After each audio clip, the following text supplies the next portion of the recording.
To this story now, Metal Workers Union Numsa believes a just energy transition should be dominated by state power utility Eskom. It's recommending that Eskom take up about 70% of the renewable energy space, while the private sector gets 30% of the pie. For more on this stance, I'm joined by its national spokesperson, Phakamile Hlubi-Majola.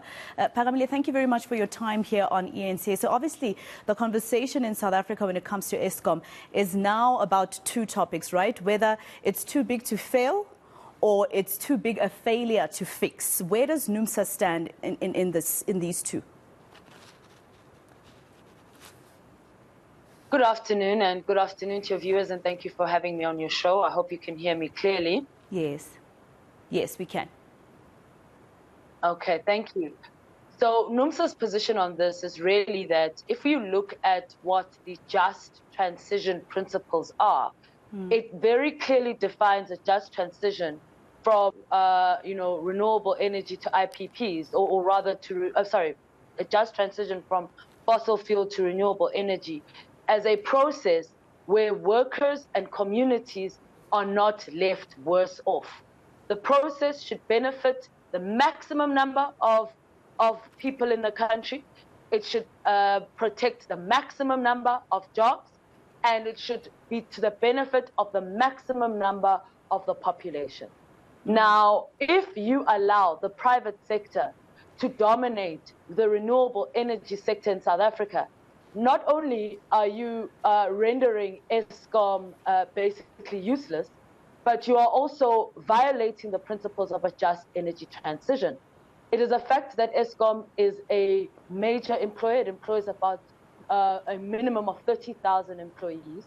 And if Eskom is the one that's given the majority stake of renewable energy, then this is how we're ensuring that the most number of workers are not suddenly finding themselves displaced as a result of job losses because of the fact that Eskom is not playing a meaningful role in the renewable energy sector. Secondly, if we want an Eskom that's going to exist beyond our generation, then we must future-proof Eskom. We must transform Eskom into a power utility that can play an active role in assisting us to meet our climate goals. And the only way to do that is to give them the lion's share of the renewable energy sector. If you look at what has happened already, we've shut down the Komati power station. And that shutting down of the Komati power station has actually resulted in thousands of jobs lost. It's already showed us that the process that government is currently implementing is violating the principles of a just transition. All of the jobs that were connected to Komati in terms of the value chain, those jobs have simply vanished. Those workers have not been reskilled and given new skills for them to participate in a new sector. You've actually created a ghost town where Komati once was. So it only makes sense that Eskom should play an important role in renewables. They should get the lion's share. And if they do that, then that way we ensure that the maximum number of people benefit from this process. We also guarantee those jobs that are already in existence, and you make Eskom into a power utility that is actually no longer negatively contributing to carbon emissions in this country. And I did speak to an energy expert who was saying privatization is actually not the answer. Besides all the issues that you've raised, he was telling me that this is because the private sector would ordinarily and naturally, focus on profit. And therefore, it might be that those in rural areas will suffer the most because suddenly electricity will cost a lot of money. Especially for them, the private sector will concentrate on the affluent areas where there's more houses in one space, and the rural areas, there's less houses in one space, etc. That's absolutely true. The role that Eskom plays is that it has a responsibility to electrify the entire country. The private sector is not interested in that.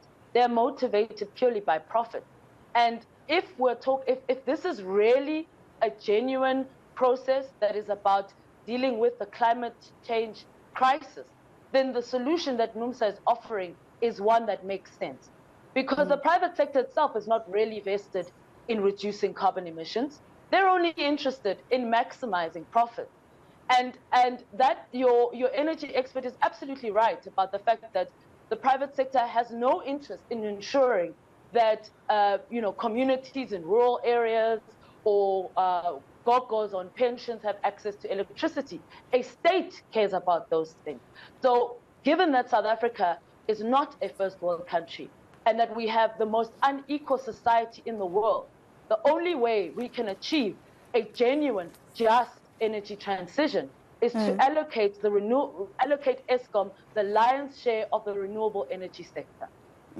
And perhaps what do you say to those, for instance, in the private sector who are union detractors, who would say a union like Numsa is asking for this because obviously it represents a lot of workers at Eskom and those workers have a fee to pay for the union to represent them. So if the sector is taken into the private sector, they will have no members that pay them for them to survive. What would be your response to that? Not only are we the biggest union in the country, we are the union that actually organizes the most number of workers in the private sector. So in the case of Numsa, that actually doesn't even apply. And of course, we're a trade union that cares about jobs. Duh, what kind of trade union wouldn't care about jobs? It is our primary focus to defend jobs in every single sector and every single value chain where we exist. And if you live in South Africa and you do business in South Africa, you should care about preserving all these jobs. Not too long ago, we had those riots that took place in July because the masses got tired of starving in their homes and took matters into their own hands.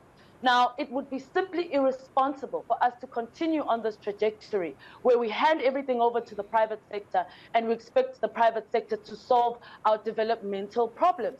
That is the role of the state. And what Numsa is proposing is something that the ANC government itself should actually be driving. If we care about job creation, if we care about building South Africa's economy, if we care about ending any possibility of social unrest caused by poverty, unemployment, and inequality, then you will actually take what Numsa is saying very seriously, because we cannot afford a situation where we roll out a so-called just energy transition purely for the benefit of the private sector. Eskom has no role to play in that. And then you've got more than 30 or 40,000 people who are just, languishing in the sea of unemployment. I think we've already seen the negative impacts of that kind of thinking. And it's time that everybody, including members of the private sector in this country, started taking the matter of job creation very seriously. And your solution as Numsa, Phakamile, to our energy crisis, besides the 70% allocation of IPPs? I mean, for instance, government has put together a bill that has to be, people have to submit in writing what they think. And this is, of course, the DPE, saying that maybe there shouldn't be any line managers when it comes to our parastatals. And therefore, that will take away the DPE because it would be redundant. Because too many departments, for instance, with Eskom alone, there's 3 ministers who look after Eskom, and there's no need for that in terms of line management and when it comes to parastatals. So what would be your solution, number one, and do you agree with that bill that has been gazetted? So the bill has obviously been put before the public for us to comment, and Numsa will be making its comments. And what we're discussing now is part of what we will submit. But we have to be very clear about DPE's motives. First of all, we do not believe that Eskom should be under public enterprises. It's suffering. We can all see that. The Minister of Public Enterprises is completely incompetent. Every single entity that falls under this department is dead or dying because the minister doesn't have a clue on how to actually maintain these entities. It is our view that all SOEs should go and be run in accordance with their function. So Transnet obviously would be with transport, Eskom should be with minerals and energy, etc. SAA, for example, it would also fall in transportation and not in the Department of Public Enterprises. Because what you need is that these SOEs should actually fulfill a developmental goal, a developmental agenda.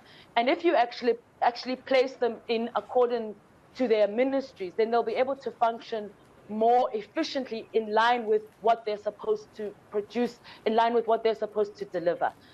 We also strongly oppose the breaking up of Eskom into 3 separate parts, which has also been proposed by the very same ministry. That's not going to increase efficiency. In fact, you're going to create now 3 separate divisions of new sectors of management.